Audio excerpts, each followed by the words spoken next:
Welcome back to V vision academy. స్ట్రైట్గా పాయింట్కి వచ్చేస్తా. మనకు ఏదైనా ఎగ్జామ్లో ఎంసీక్యూస్కి ఆన్సర్ తెలియకపోతే ఏం చేస్తాం? ఏదో ఒక ఆప్షన్ లాటరీ వేసి వస్తాంగా. ఆ లాటరీ కరెక్ట్గా ఎలా వేయాలో కొన్ని సైంటిఫికల్లీ ప్రూవెన్ టెక్నిక్స్ ఉన్నాయి. నేను వాటి గురించి చెప్తాను. లాస్ట్ వరకు కాన్సన్ట్రేట్గా చూడండి. ఫస్ట్, ఎగ్జామినర్ అంటే క్వశ్చన్ పేపర్ని సెట్ చేసేవాళ్ళు క్వశ్చన్స్ అండ్ ఆప్షన్స్ని ఎలా సెట్ చేస్తారో మనం తెలుసుకుంటే ఈజీగా మనం కరెక్ట్ ఆప్షన్స్ని గెస్ చేయొచ్చు. జనరల్గా ఎగ్జామినర్కి కొన్ని మెథడ్స్ ఉంటాయి, అవి వాళ్ళు ఫాలో అవుతూ ఉంటారు. ఫస్ట్ వచ్చేసి కాన్ఫిడెన్స్ బ్రేకర్. మెంటల్గా మనం స్ట్రాంగ్గా కాదా అనేది చెక్ చేస్తారనమాట. ఎగ్జామ్కి కాన్ఫిడెన్స్తో ప్రిపేర్ అయ్యి మనం వచ్చింటాం. ఎగ్జామ్ స్టార్ట్ అవ్వగానే ఫస్ట్ ఫ్యూ క్వశ్చన్స్ టఫ్గా ఉంటాయి, టైం ఎక్కువగా అయిపోతుంటుంది సాల్వ్ చేయడానికి. కొన్ని క్వశ్చన్స్కి నీకు అసలు ఆన్సర్స్ కూడా రావు. అప్పుడు నీ మెంటల్ కండిషన్ ఎలా ఉంటుంది? అదే కాన్ఫిడెన్స్ని మెయింటైన్ చేయగలుగుతావా లేకపోతే డల్ అయిపోతావా అని చెక్ చేయడానికి అలాంటి క్వశ్చన్స్ ఇస్తారు. కొంతమంది తెలివిగా లాస్ట్ నుంచి స్టార్ట్ చేస్తారు, అయితే లాస్ట్ ఫ్యూ క్వశ్చన్స్ కూడా అలానే ఇచ్చింటారు. మరి దీనికి సొల్యూషన్ ఏంటి? మనం ఎగ్జామినర్ కంటే స్మార్ట్ అవ్వాలి. ర్యాండమ్గా క్వశ్చన్స్ పిక్ చేసుకుంటూ సాల్వ్ చేయాలి. మళ్ళీ వేరే వేరే సెక్షన్స్లో కాదు, ఒకే సెక్షన్లో అక్కడొకటి ఇక్కడొకటి చేస్తూ వెళ్తాం అన్నమాట. ఒకవేళ రాకపోతే స్కిప్ చేస్తాం, నెక్స్ట్ దానికి వెళ్తాం. కొంచెం నువ్వు ఎగ్జామ్లో కాన్ఫిడెన్స్ కోల్పోయినా సరే ఎగ్జామ్ అంతా Jai Pathala Bhairavi. So keep up your spirit. Second వచ్చేసి ఆప్షన్స్ గ్యాంబ్లర్. ఇదేంటంటే కరెక్ట్ ఆన్సర్స్కి డూప్లికేట్ చేయడం అన్నమాట. ఒక ఎగ్జాంపుల్తో మీకు క్లియర్గా అర్థమవుతుంది. ఫర్ సపోజ్ ఈ ఆప్షన్స్ చూడండి, దీనిలో ఏది ఆన్సర్స్ అయి ఉండొచ్చు?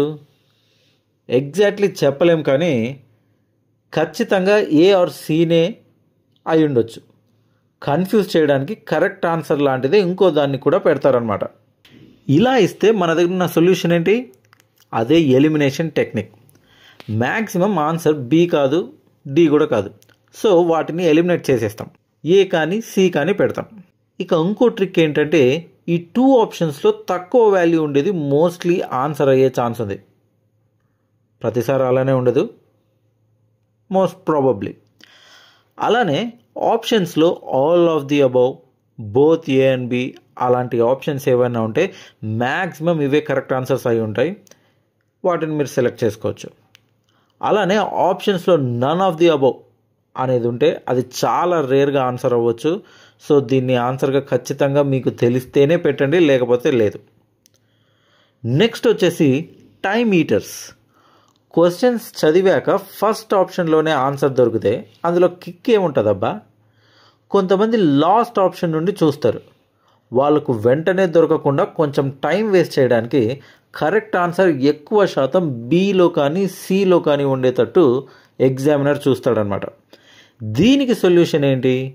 ముందు చెప్పిన టెక్నిక్స్ యూజ్ చేయడానికి పాసిబిలిటీ లేకుండా అన్ని ఆప్షన్స్ డిఫరెంట్గానే ఉంటే మ్యాక్సిమం బి ఆర్ సి ఆప్షన్స్ని సెలెక్ట్ చేసుకుంటాం. ఇంకొకటి ఏంటంటే ఆప్షన్స్ సెట్ చేసేటప్పుడు కూడా వీళ్ళు అయినంత చిన్నగా పెట్టడానికి ట్రై చేస్తారు. అంటే ఎక్కువ సైజ్ లేకుండా, పెద్దగా లేకుండా చిన్నగా ఉండేటట్టు. తప్పదు అంటేనే ఆప్షన్స్లో సెంటెన్స్ పెద్దగా పెడతారు. సో కరెక్ట్ ఆప్షన్సే పెద్దగా ఉంటాయి. దాన్ని కన్ఫ్యూజ్ చేయడానికి వేరే ఆప్షన్స్ని ఇంకా పెద్దగా ఎందుకు పెడతారు? సో ఏది పెద్దగా ఉంటే మ్యాక్సిమం అదే ఆన్సర్ అయి ఉండే ఛాన్సెస్ ఎక్కువ. సో అదే చూస్ చేసుకుంటాం. ఇంకా అసర్షన్ అండ్ రీజనింగ్ లాంటి క్వశ్చన్స్ ఇస్తే దాదాపుగా 80% ఏ ఆర్ బిలోనే కరెక్ట్ ఆప్షన్స్ ఉంటాయి.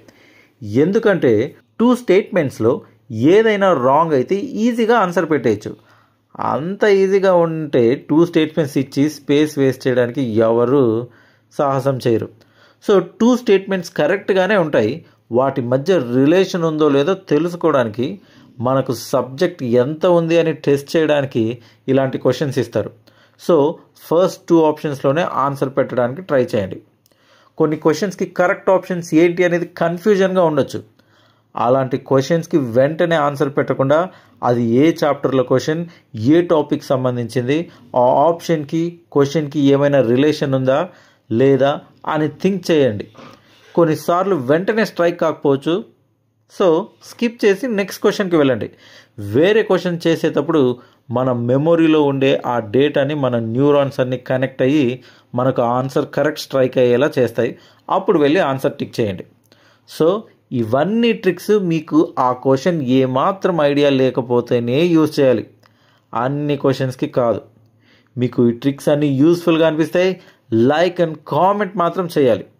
ఇలాంటి వీడియోస్ ఇంకా కావాలని మీరు కోరుకుంటే సబ్స్క్రైబ్ చేయడం మాత్రం మర్చిపోకండి. Signing off.